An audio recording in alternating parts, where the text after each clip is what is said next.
Ed, first off, thank you so much for spending time with us today, amigo. How Of are you course, feeling and man. where are you today?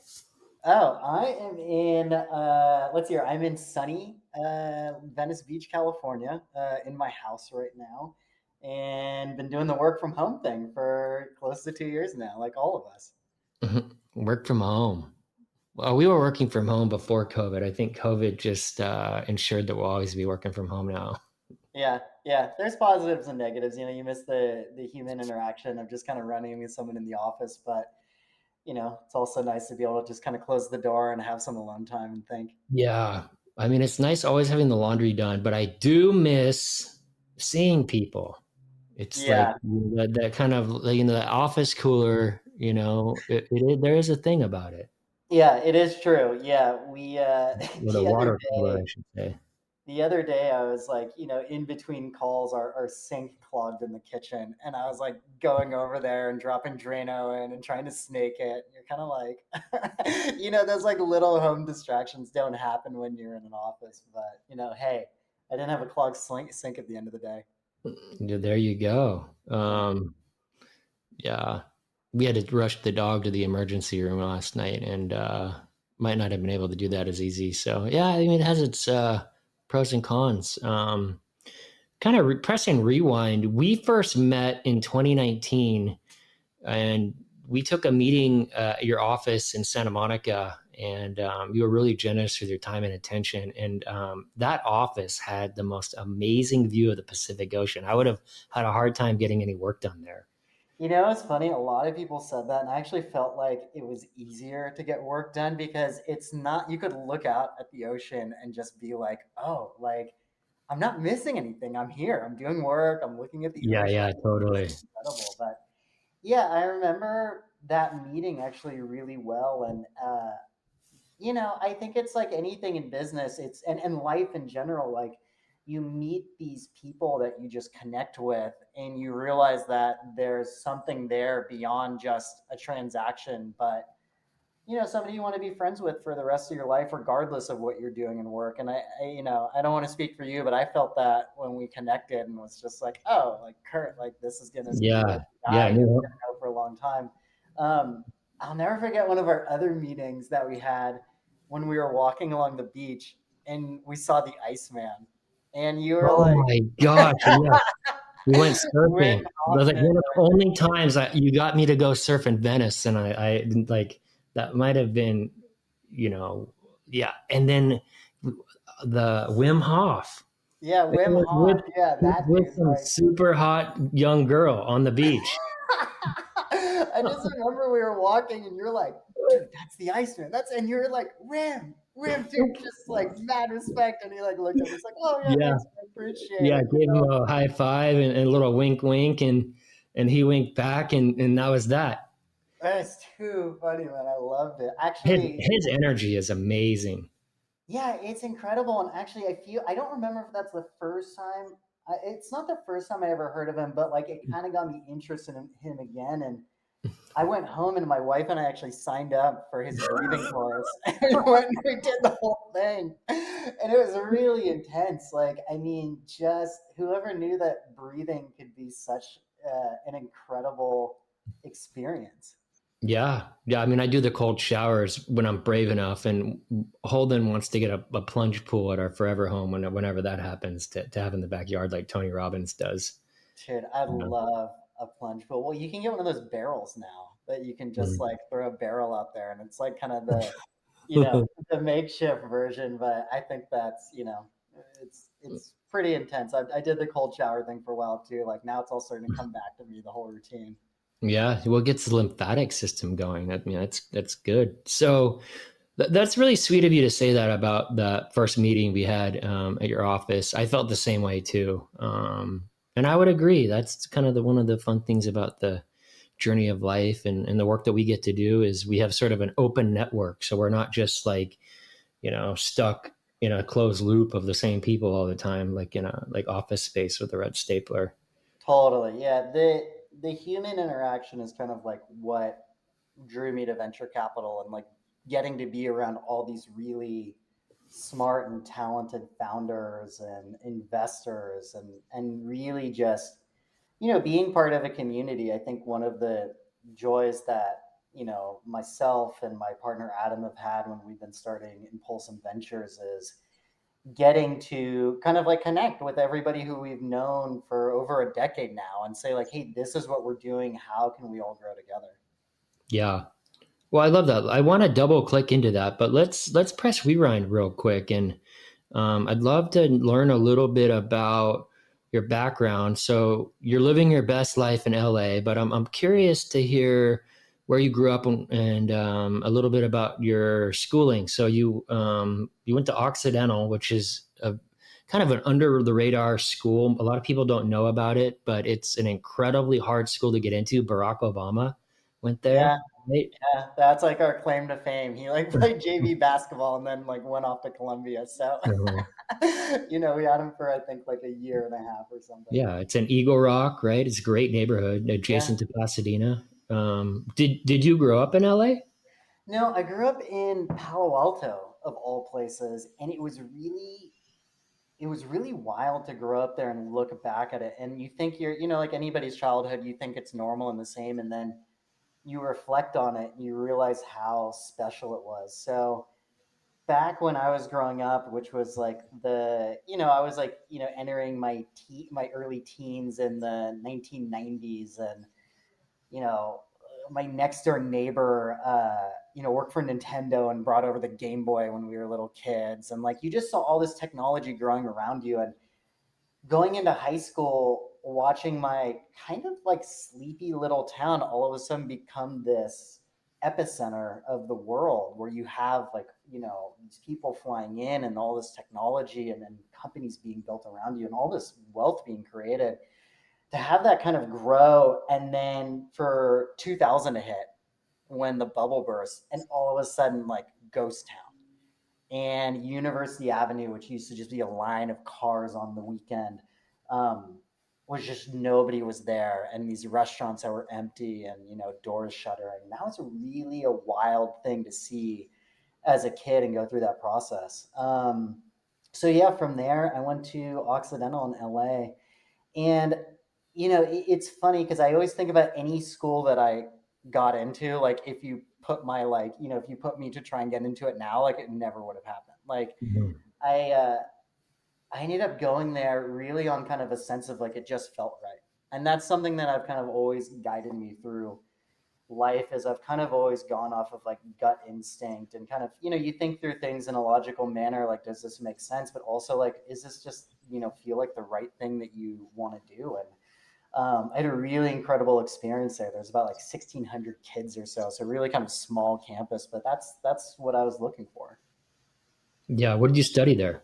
Oh my gosh, I studied cognitive science with an emphasis in neuroscience, and then I guess I could have double majored and I'm a sculpture major as well, but I just didn't fill out the paperwork. Like one of those like kid rebellion things where you're like, oh, I'm just doing this, like, because this is for me and I don't need to do this for anybody else. So I'm not going to fill out this paperwork. But I spent a lot of time in the sculpture department and was like a TA. So I had the keys. I could go in at 2 in the morning and light up a blowtorch and make something. We How built some fun. really cool, yeah, we built some really cool stuff back in the day. And I love the neuroscience side of things. I've always been interested in the brain. When I was younger, I think I was in like fourth grade, I was diagnosed with dyslexia. And so, like, it began this process of, kind of understanding like what makes you different, what makes you think different, what are the positives, what are the negatives. And so I've always just had this fascination around that. And I think that's what led me towards, wanting to kind of major in that area. Are there any insights, fundamental kind of learnings that have really were transformative and stuck with you and sort of propelled you to where you are today from school? Oh man. Huh.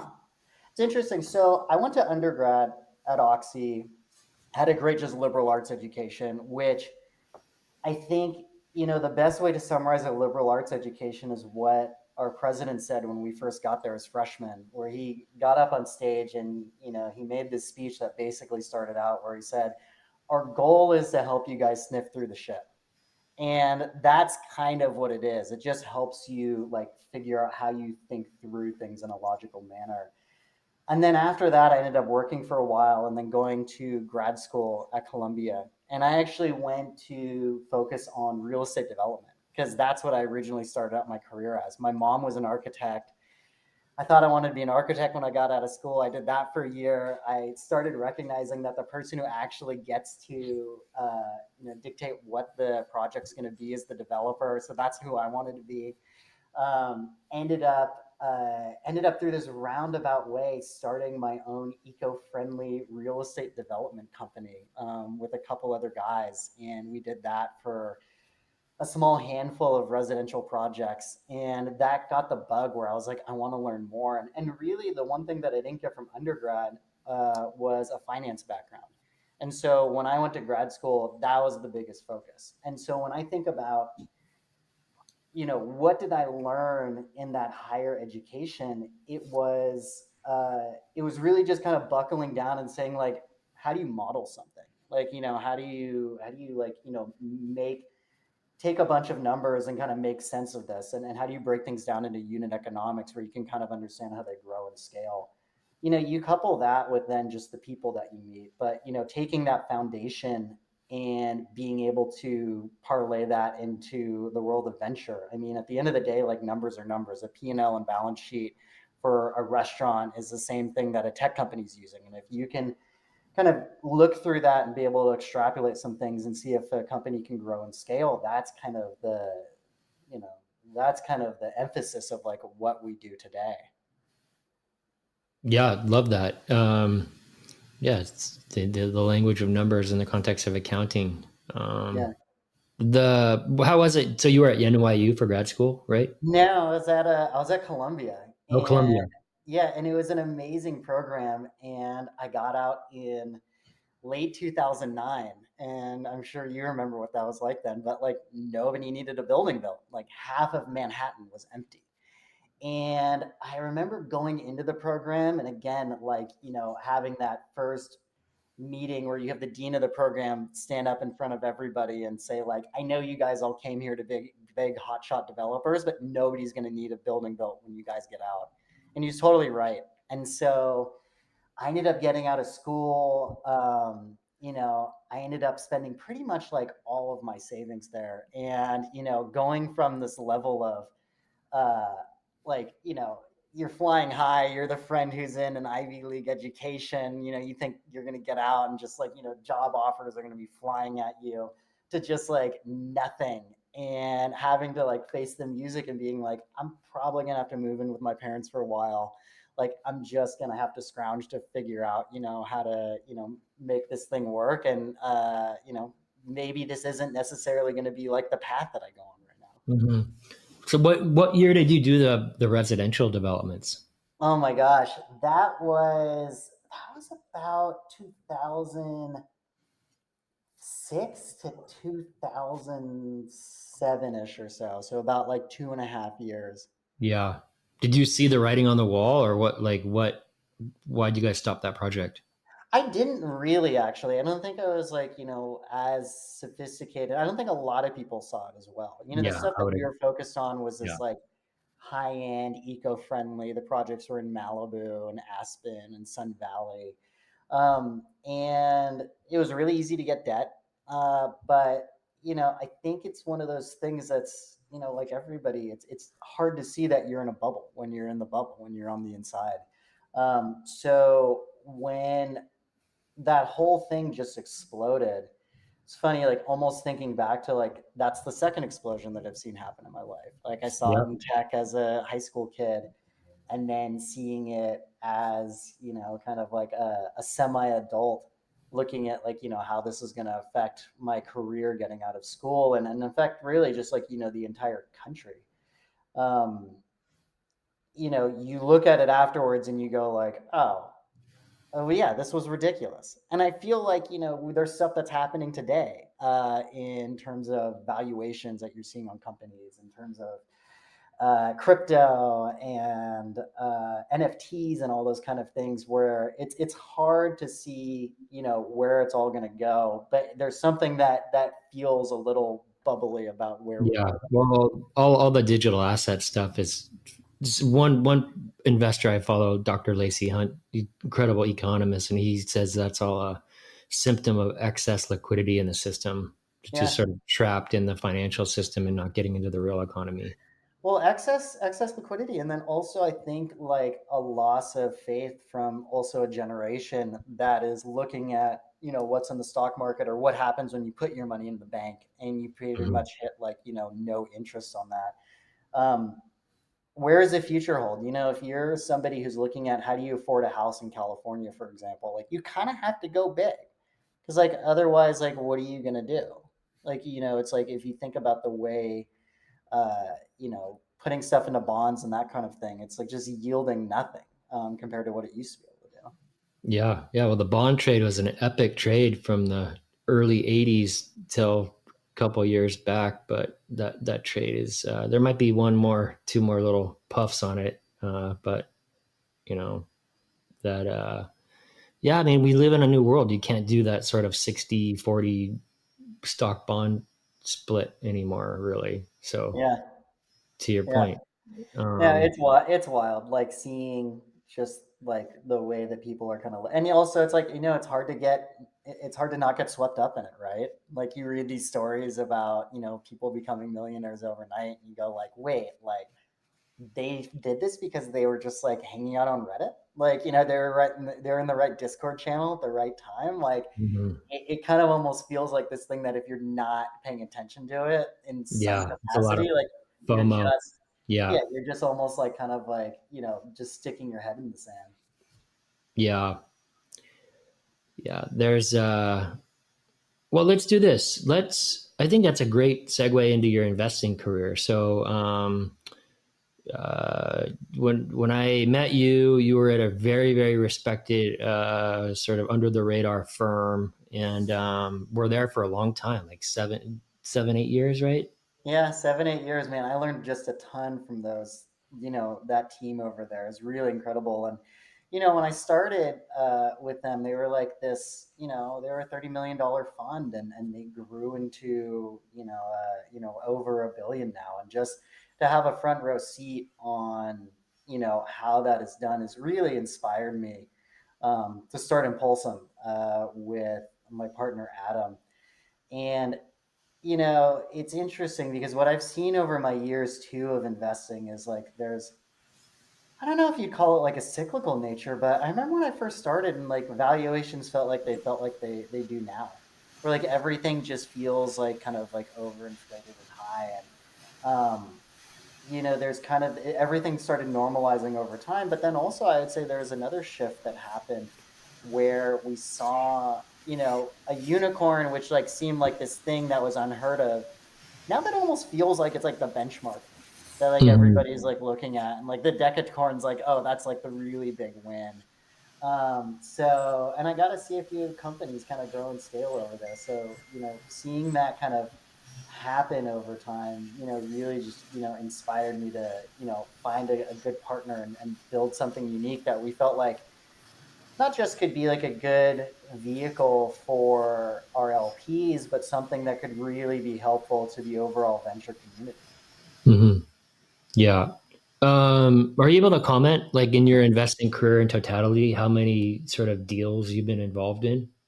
Oh my gosh, yeah. I don't know actually. I'm trying to think about like there's like the highlight ones, and I mean, you don't have to I comment don't. on the actual deals, but like how do you think you've been involved in over 100 uh, equity financing? No, I've No. not been involved in that many. No, like I think one thing that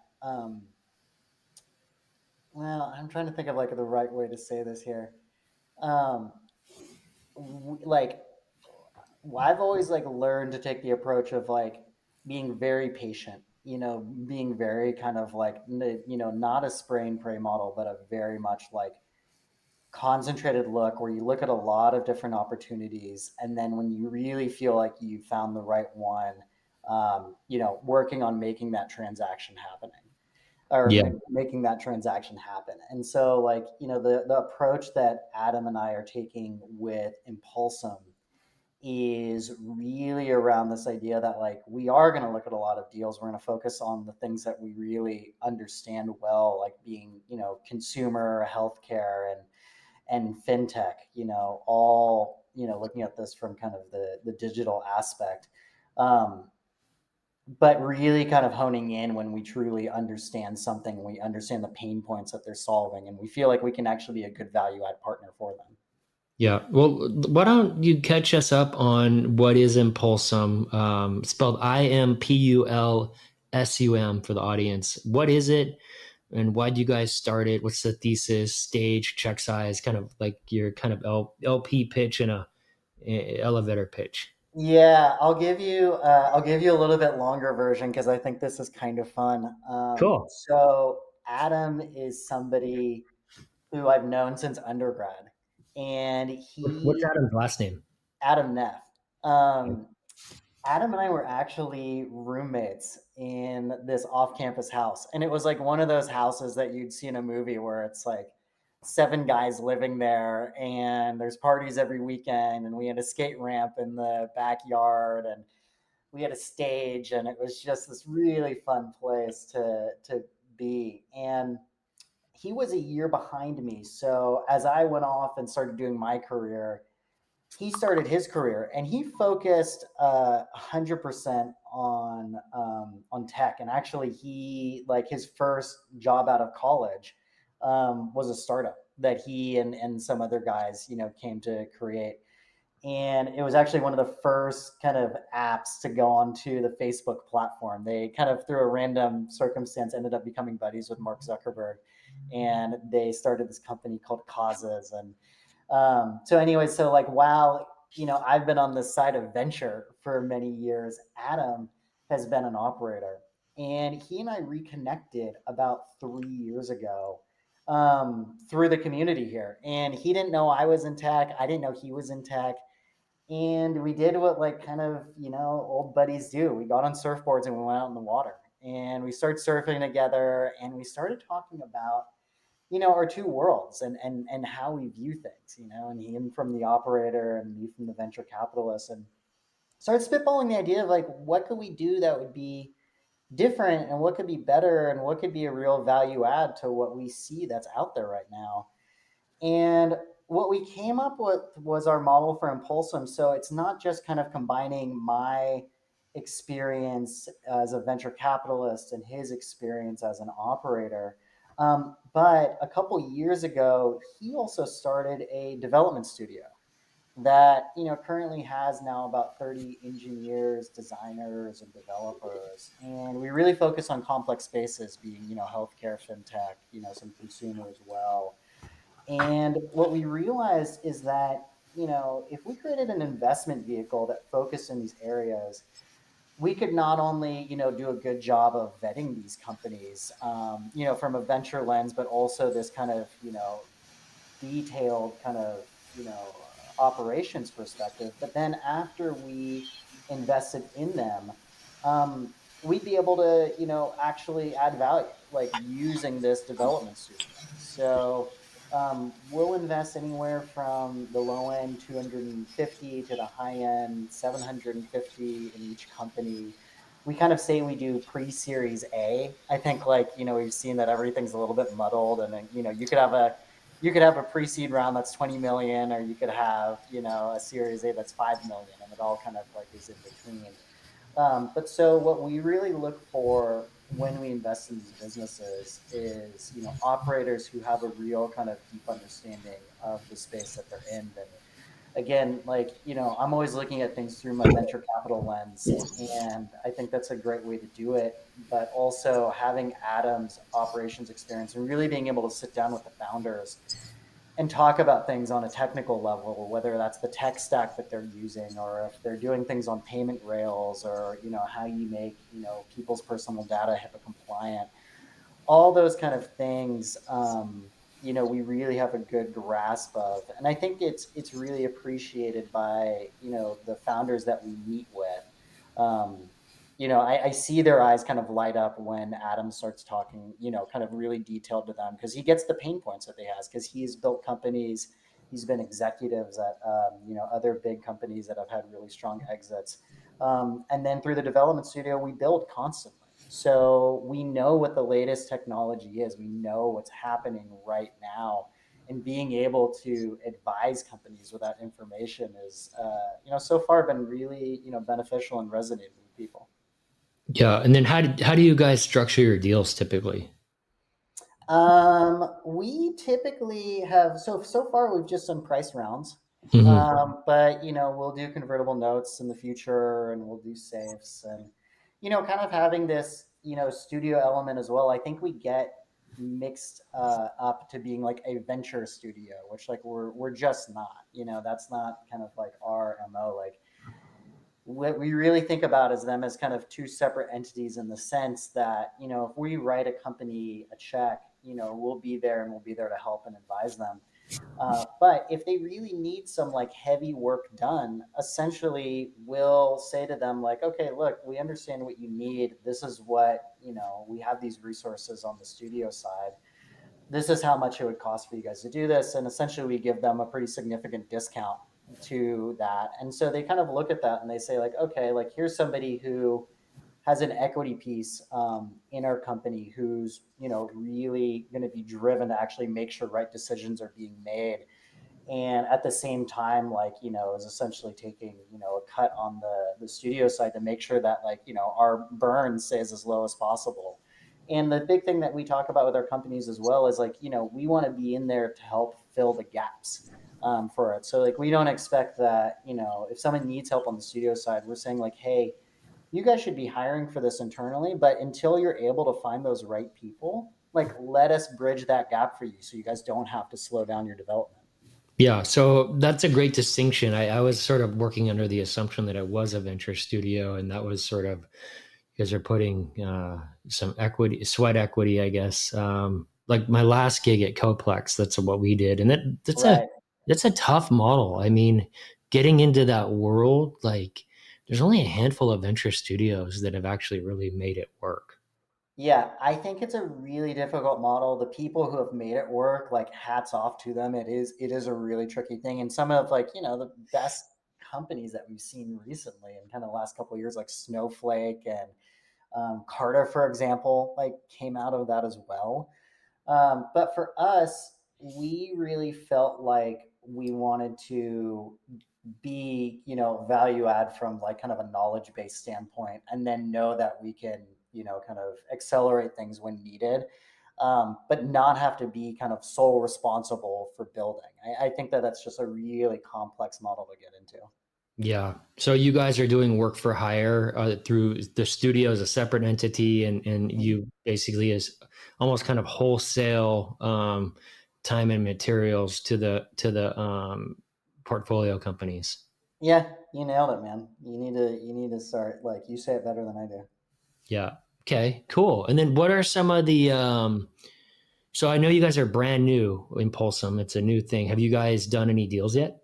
We have, yeah, we've done two deals so far, and both like just really excited about both of them. And founders are incredible. And in fact, I don't know if you can see this in the background. Actually, here I'll tip this so you can see it. But that skateboard on the wall is signed by our first company that we did for my 40th birthday.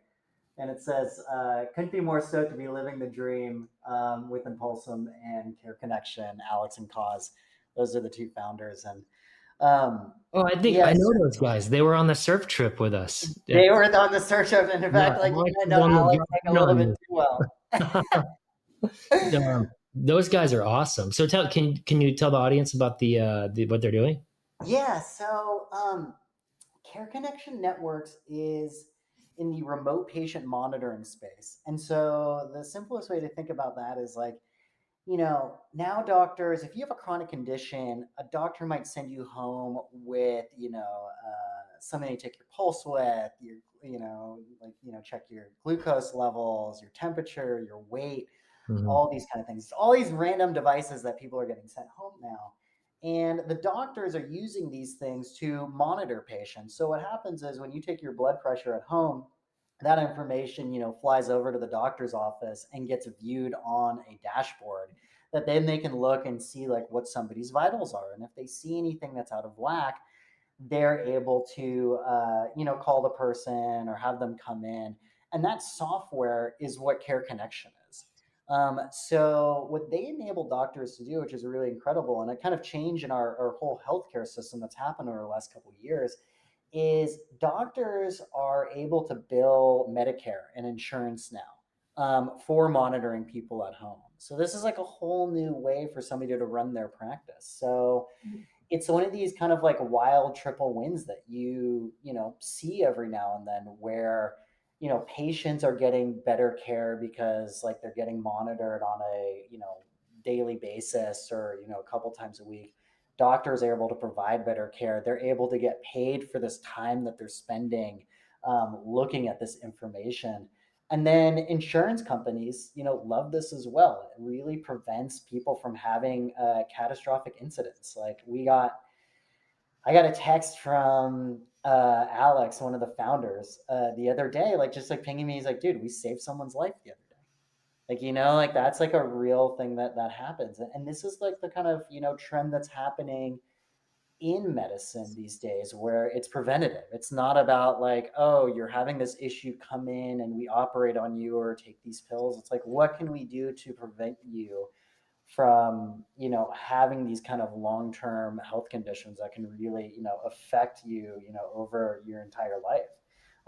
So these guys are really fantastic, and both of them are engineers. They got into this thing because Alex's dad had been selling remote patient monitoring devices for the last 25 years, and called up his son one day and was just like, the moment I've been waiting for is happening now. Like doctors can now get reimbursed um, for monitoring their patients. And Alex, and Cosmo, who, being two engineers, were able to just build this thing from scratch. And so they pretty much bootstrapped it. And when we got introduced to them, it was really under the understanding that like, hey, you guys are building something cool in healthcare. We build in healthcare. It'll be a nice conversation. And Adam and I came away from that just being like, holy shit, like these guys are really building something special. And so we approached them about investing, and their original answer was no. Like they were like, like we don't really need the money. This thing cash flows. Like we're, quite happy with it, and we have a plan to scale. And we sat down with them and kind of talked about, what we've built on the studio side and where we think that we can be helpful, and the insights that we've had from working in this space. And we were able to turn that no into a yes. And they were our first investment. I think that there's something really special about these first couple as well, where it's like, everybody's in it together. Like we are really focused on them being successful. Their success is our success. They're not just a number to us. Like they're really important. And this first fund that we're doing, we're probably going to do, anywhere from 12 to 14 investments. So we're going to get to know these people really well, and we're going to be together for a long time. Yeah, that's exciting. Did they get super psyched when they found out you and Adam surf? Actually, what's funny is like as much as I want to sit there and say like, oh, we, talk to them about healthcare and what we built and everything would be great. I think one of the things that probably pulled them over the line is Adam took Alex surfing at midnight in Malibu, and so like here they are like hanging out at First Point, by full moon, and talking about life and what they want to do and all those kind of things. And but again, like those are the kind of bonds that you want to have with your founders, especially in these early stages where Sure. Yeah. nothing is all up and to the right. You know what I mean? A company is almost like a microcosm of your life in general. And so to, really, we want to be the first phone call when things are going wrong. And to be that first phone call, you need to essentially like show that you're like, you need to humanize the whole thing. You need to be a friend. And I think that what I really love about this stage of investing kind of gets back to what we talked about at the beginning. It's the fact that everybody's like a phone call and a text away. It's not waiting 3 months for a board meeting or anything like that. It's like, hey, these guys live up in Topanga. If I'm driving by, I'm just gonna call them and see if they're there, and then pop over and hang out. Maybe I'll work and we'll sit there and open a bottle of wine or something like that, at the end of the Yeah, day, and that's chat it's like about things. collegiate. Yeah, it really kind of like, again, gets back to this idea of building something together.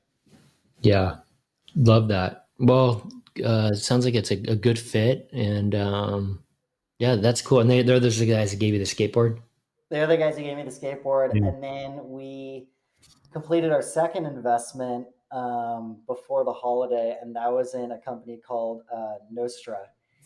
And Nostra, I think probably like the best way to describe it is almost like with an example that, if if you were to go to Patagonia's website and they were using Nostra and I went to it, like we would see different images, we would see different copy, and that's because there's information that's out there that's public on you that shows that you're really into surfing and you play guitar, and you have these interests that kind of like can guide you there. So maybe you see like somebody next to a campfire with a guitar, where I'm into skateboarding and road biking, so it's somebody riding their bike over here.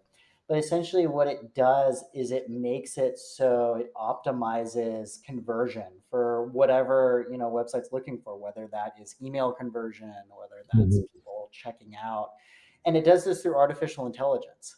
So there's companies like Optimizely and a handful of others that are out there that do a really good job of doing this kind of A/B testing, but there's this very kind of manual element to it. And essentially, what these guys at Nostra have figured out is they figured out this AI brain that kind of takes this stuff and builds these websites rapidly to really create like the best user experience that you can have for conversion. So in the early case studies that they have with customers that they've worked with, like they've seen conversion like upwards of like 600%, from what they had before. So and again, like these were two technical founders.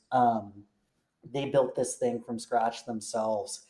And when we got to know them, this was actually, you said you just spoke to Brian Garrett. Brian actually introduced us to them.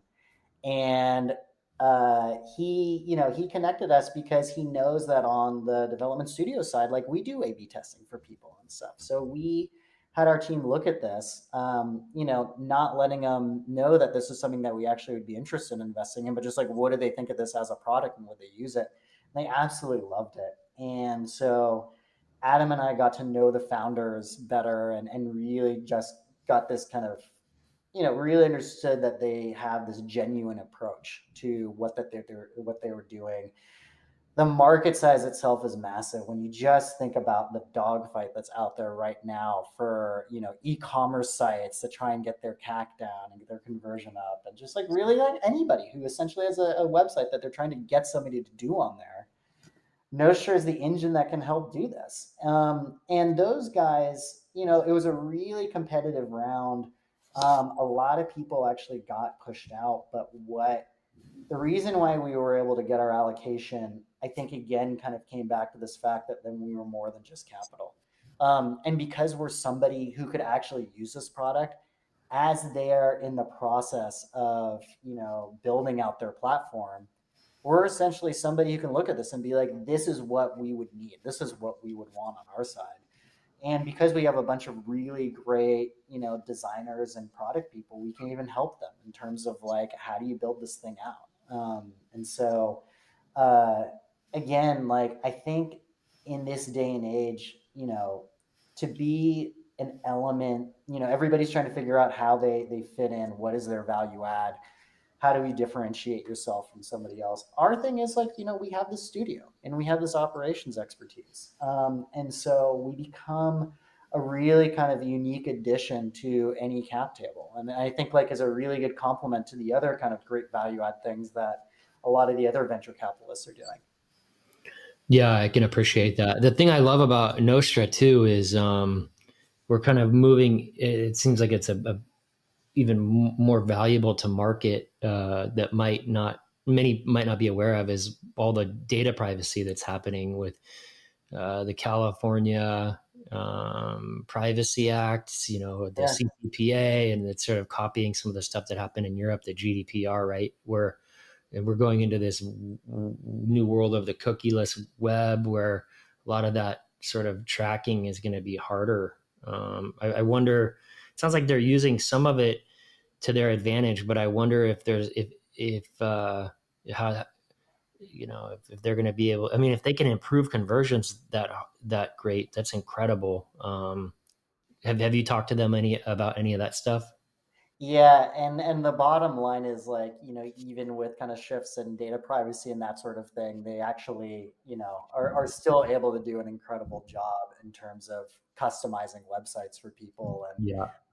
that was something we really kind of dove into during our due diligence, and we're quite pleased to kind of like see how they're actually able to do that. You mentioned Brian Garrett at Crosscut referring you. I'm curious to get like how common is that for investors to pass deals to each other, and what's your sort of sense about the state of the Los Angeles and Southern California tech market, and sort of in that same breath?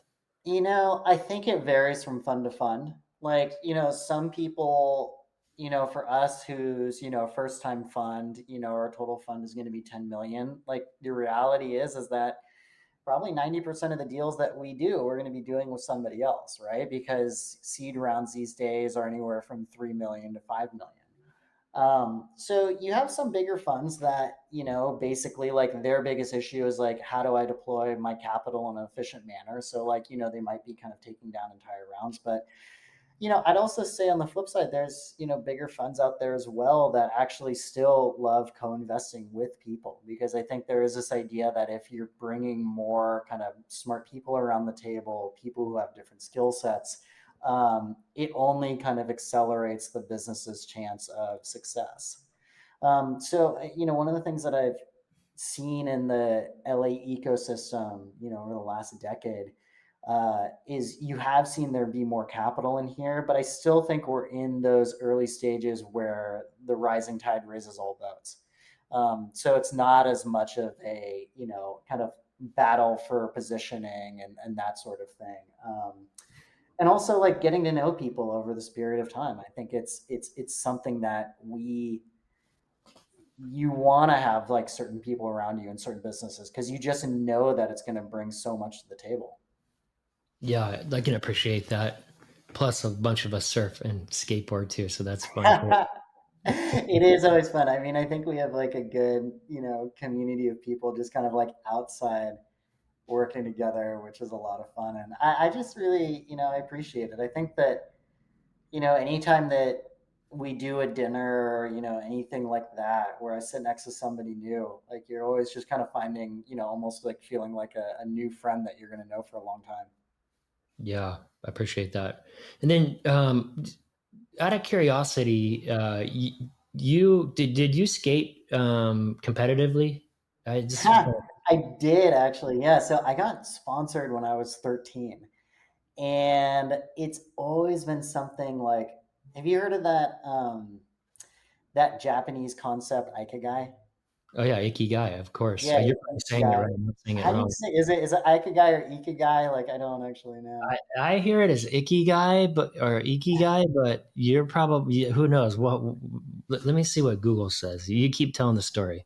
Okay, so when I was 13, I got sponsored. I got really passionate around skateboarding. I just loved I don't know, it's kind of like that physical chess game. I think like people who do um, uh, like any kind of martial arts or something like that kind of feel the same way about what they do. It's this, idea of trying to get you mentally over certain fears, being able to jump down something or, carve around a really big bowl or something like that. But it's something I did, growing up. And then I thought I was going to be kind of done with that chapter of my life when I got to college. And then I broke my ankle playing soccer. And then I really thought I was going to be done. And then the first time I went out skating afterwards with this ankle brace on, I got approached by a team manager from like an old skateboard company called Vision. And they asked me to ride for their kind of like new rebranding that they were going to do. And that just always kind of kept like happening to me is like I would get out there and do stuff and I never really sought it out. and I always kind of focused on education and my work and that sort of thing. But I had these people who wanted to give me product and, take me to places, and I'd enter contests and we'd shoot videos and all that kind of stuff. And I still do that to this day. And in fact, I have a little group of skateboarders who are also in business, and we call it, like, our group is called the Boardroom, and we meet about once a month or so. I It's love that. really rad. We meet once a month, and we have a speaker come, and they kind of, the speaker is somebody who has roots in skateboarding but does something outside of skateboarding. And it's crazy, like, these people that we have who, like, you wouldn't think had anything to do with it, but like they are just super passionate about it still. Like, one of the co-founders of Craigslist is a huge skateboarder in, like, the Dogtown era over here. The guy who started Liquid Death, he's got a half pipe in the middle of his office. Like, we're all kind of, seeped out, around here in the world. And part of that get together is not just for, us to kind of connect around this passion, hear people's stories and how it was shaped by lessons learned in skateboarding, but we also have a lot of pro skateboarders who join this group as well. And as they're kind of thinking about what's next in their life, they've had their heads down in this, very kind of, niche subculture space for ages. So when they're sitting there at ages, 25 to 35, and thinking, like, what's next? And they realize that, like, all they know is skateboarding. To be able to sit and hear the story about somebody founding a company, who, grew it into this really big successful thing, it's a way for them to kind of relate and start building that network outside of it, and also envisioning themselves being able to do that as well. Yeah, I love that. The Boardroom. Yeah, it's really fun. And it's like kind of one of those, like, it's one of those things where I sit there and I kind of pinch myself, where, like, I think there's this funny dynamic on the call where all the business people, like, get on this thing, and then you see the pros, like, their faces pop on a Zoom, and we all are just kind of like a little bit like starstruck and like, oh Mhm. shit, like, I can't believe that person's there. Um, and I think the pros on the flip side are looking at this thing and they're like, whoa, like, here's somebody who owns, like, fastest growing water company, like one of the, Yeah, yeah, most I well see known. there like some hope for the future or their transition. Have you ever met Exactly. Tony So Hawk? what'd you say? Have you ever met Tony Hawk? What's funny? I've never met Tony Hawk. I've been in the same room with him like a handful of times. I have a buddy who works for his skate park foundation. And so I'll go down to San Diego every now and then and skateboard on his ramp. And we've definitely been, like, standing, 10 feet apart from each other and, like, kind of like hanging out. But I've never had that kind of, like, reason to kind of have that bigger, more in-depth conversation with him. It'll happen at some point. Well, it sounds like I'm you guys just need kind of to like, invite him to the Boardroom. dude, I would love to have Tony at the boardroom. I feel like that's like the next step. Another great skateboarder who's here in town, who's done a really great job building actually a really good venture studio, is Rob Deerdrick. Oh yeah, Um, yeah, yeah, totally. he's done a phenomenal job. And man, that's a guy who I got to know and have just been, like, really impressed by who he is as a person, and take a lot of inspiration from. Like, that guy works harder than anybody else I know, and, like, to see everything that he's accomplished through just almost like pure grit and will. It's like, you just realize that, anything's possible if you put enough hard work into it. Yeah, and Brian, who works over there, is great. Yo, Brian's the man. He and I went skating last Saturday together. Um, yeah, that's awesome. I guess couple questions. One, let's see what ikigai is. Let's see how it's pronounced. We are looking at how to pronounce ikigai. Ikigai. I Yeah. love that idea. That idea is transformative because the visual on it is just remarkable. So for the audience, if you've never seen Ikigai, it's Ikigai.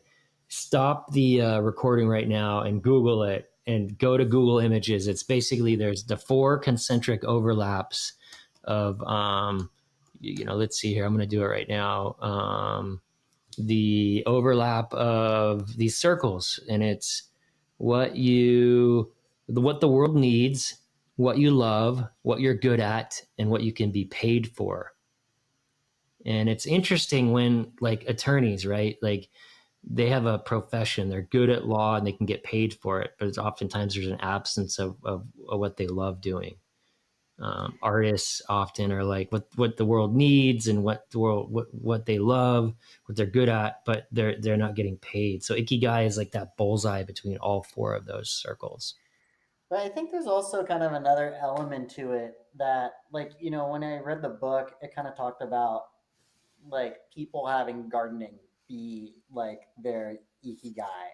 And it's something that they do that is outside of anything that they actually do for work. And it really is this like place where it's like they just do it because there's like a love and passion for it. Mm. And there's community that gets built around it.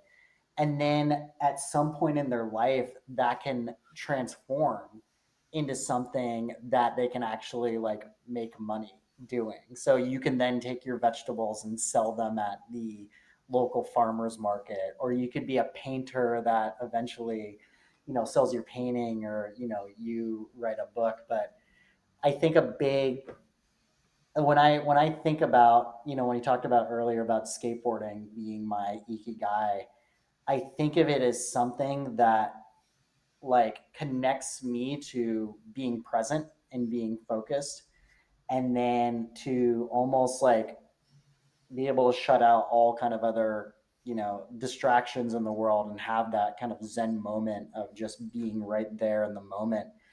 And also then being able to build relationships and community around it. So like, whether it's, the boardroom that kind of bleeds into my professional life, or the close relationship that I have with my high school friends who I grew up skateboarding with, who we get in a van once a year and we do a, week long camping trip. Like that is just like so valuable to us, and we look forward to it every year. Like it just is something that brings such meaning in your life. And it doesn't have to be this thing that has like this bigger picture rhyme or reason, or like I do this because then all of a sudden like I'm gonna get rich like doing this bigger thing. Yeah, in episode 13 of the Kurty D Show, I interviewed Yukai Chow, who is one of the foremost gaming and behavioral design experts in the world, and he has this Octalysis framework, and he has this idea that there's white hat motivations and black hat motivations, and what you're describing he would characterize as a white hat, where the activity is just intrinsically enjoyable and you're just doing it because you just enjoy the process, where like a black hat is you're at a casino or you're gambling or some sort of like thing where you get a you don't you get it done, you don't feel great when you do it, and then once it's over you kind of move on to the next thing. Yeah, And totally. And I think that like, like ikigai can be like this podcast that you do, or like your, all those guitars you have in the background. Like you're an amazing musician. And I will say this as well. Like I think any actual like success that I've had in my career is somehow rooted in skateboarding. Like I think that in, we kind of talked about this earlier before we started the interview, that the more that you're able to just kind of be yourself in life, and let go of like, oh, I'm a venture capitalist, I should just be focused in this box and I should just be talking about tech. I can't tell you how many incredible things have happened to me when you just open up about who you are as a person.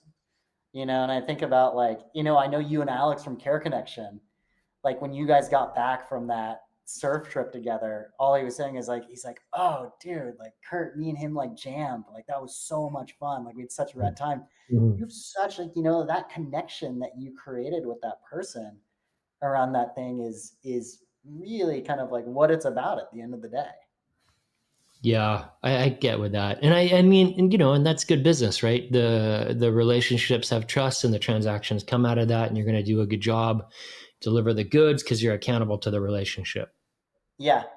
And that's a really big thing as well. I think another fun part about kind of starting our own fund is the LPs that come in as well. Like, it's these people that you've known for a long time. And really at the end of the day, they're looking at this pitch deck that you've put together, but really they're just investing in you. And I feel this, huge appreciation and obligation to do right by them. Like that's like a big thing. And so like when I, think about like what kind of drives us, day in and day out to kind of just continue to try and execute. It's the fact that, friends and family uh believe in us and you want to do right by them at the end of the day. What's one thing, or Levi will edit this out. What is something, or let me say this. I'm going to say it again. Sure. We all know, the words I'm trying to say. So it's pretty obvious the challenges that we have. It's pretty obvious we're aware of the challenges around being an entrepreneur. Like bringing something from 0 to 1 is really tough. Yeah. A lot of awareness about that. What is something that entrepreneurs might be naive to or discount around what's hard about being an investor? Oh man. So investors are constantly fundraising. So like, if you're running a company that you say like, okay, like, yeah, we had to fundraise for 3 months or something like that. Like most VCs, like once you finish raising your first fund, you're deploying capital and you're like, now you're already thinking about that next fund and like who are going to be those LPs. And if you want to raise a bigger fund, then like, you're probably going to have your existing LP base, but then like also like what is that group of people who you can raise the $100 million fund with? And Yeah, LPs being the limited partners, and those are the deeper pockets, the institutional investors, the endowments, or big family offices that allocate to you guys. yeah. Yeah. And then I think a big thing at the end of the day as well is that, we have like a real obligation to give, good solid returns to our LPs and stuff. So like when we're having conversations around valuation, or we're like sitting there kind of vetting through spaces, um, you need to get up to speed in areas and fully like understand them deep enough that you feel confident, that you feel comfortable writing a check to them, because it's not just your money that you've put in as a GP, but all of these people who trusted you. And I think that's why you see more and more VCs starting to like focus their funds in on specific areas, because it's hard to be an expert in everything. And I think there is a place for that, in the early stage. But for us, like we just decided that we would really kind of double down on the things that we felt like we were good at, because they're big enough areas that we should be able to find those kind of billion-dollar outcomes, over and over again. And it's not like it's one company that kind of takes up the lion's share of it. Yeah, great. Well, turning the page, one of the core themes of the Kurty D Show is humanizing success. And I've shared with the audience the challenges that I've had, and you and I, even on our first meeting at your office, we had a very candid discussion about some of that stuff. And having said that, Ed, what are some of the challenges personally or professionally that you've had to face and overcome that you're comfortable sharing? And how'd you get over the hurdles, and what gifts did that pain or those challenges give you? Man, I would say we kind of touched on this earlier, but getting out of grad school and not being able to find a job in 2009 was really hard. I think you kind of, at that point in my life, I'd kind of had this really good upward trajectory from, going to a good college and getting a job right out of it. And I wanted to go into development and I was able to make that happen. And like to kind of get to this level where you're thinking like you're in this certain area and this thing's going to happen, that's going to The even rug, propel the you rug got pulled further. from under you. Say that again. The rug got pulled from under you. Yeah, the rug got pulled out. It got pulled out from everybody. Yeah, I Like got completely wiped out. I was yeah, in the real estate business. I was a mortgage broker, and I got completely, it exploded me. Totally. And I think we all felt that to an extent. And uh, I remember kind of like realizing that, probably the best thing for me was to, move to Seattle, which I didn't grow up in Seattle, but my parents had moved there when I was 18.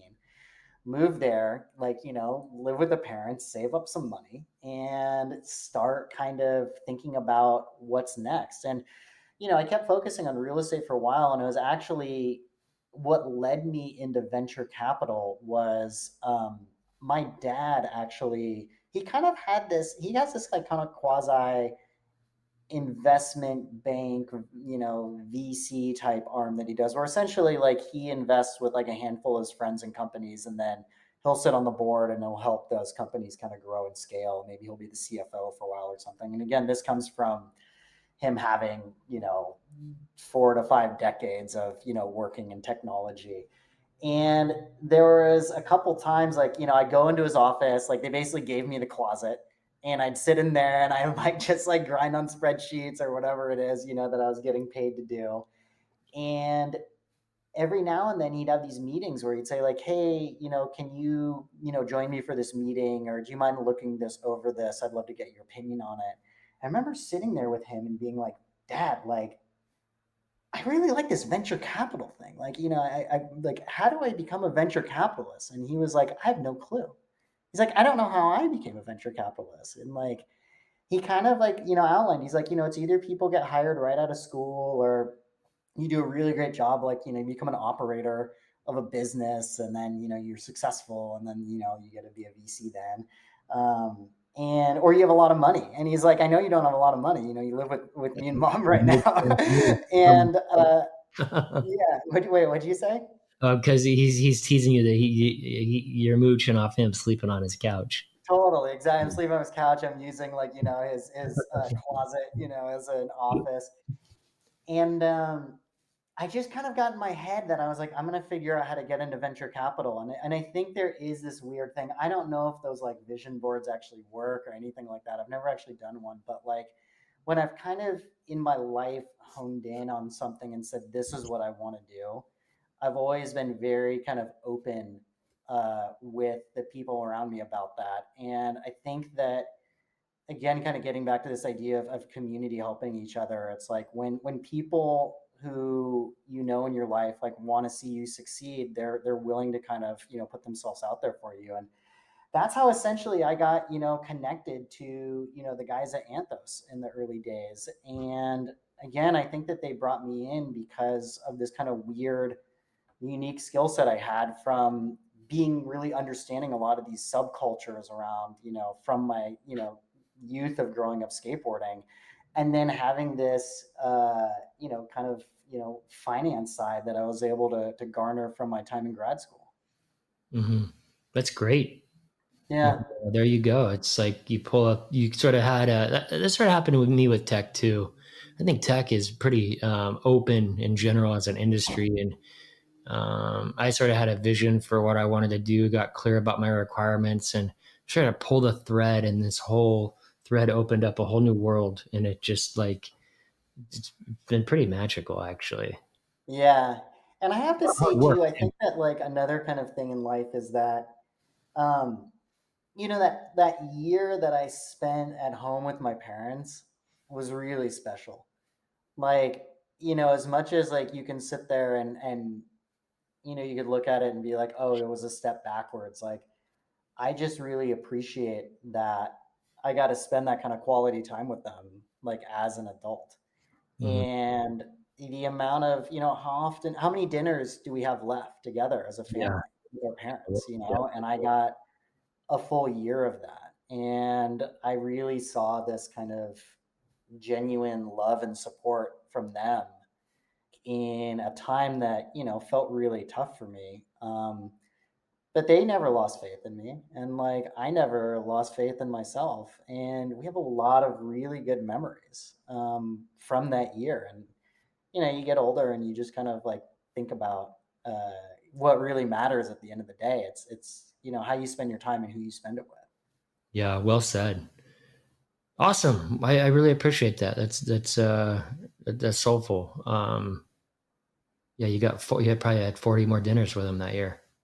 We had a lot of. We also had a rotation of whose turn it was to cook dinner too, Yeah. which was like, not just like putting it all on, my mom, who kind of traditionally growing up was the one who cooked, 6 meals a week or something, but and then Chinese food the other night or pizza. But yeah, I can't remember what night it was, but I definitely had a night every week where it was, my job to make sure everybody in the house was fed. Yeah. Taco Tuesday. Taco Tuesday, exactly. A lot of pizzas, a lot of pre-made dough from Trader Joe's. So, a couple rapid fire questions and then we'll wrap it up. What's something the world does not know about Ed Wilson that we would not know if I wasn't too curious to ask? It could be a fun fact. I'll give you the weirdest fact that there is about me, and like this is just strange, but I've never chewed a piece of gum before. Oh, that is bizarre. Yeah, it's very strange. I just never fully understood the concept of it. It's just like artificial thing that you put in your mouth and you chew, and it produces this flavor that doesn't actually exist. And then, like, you don't actually swallow it. Like, don't swallow this thing that you've been chewing on for 45 minutes or so. If you could magically have any band play any venue, who would it be and where? And it could be in the past or the future. It could be a singer, songwriter, rapper, a DJ. Oh man, I'd love to see Hendrix, and actually, like, I would say, like, I'd love to have been like at Woodstock to just be part of that whole thing. Yeah, I love that. Yeah. My dad saw Hendrix at the Forum.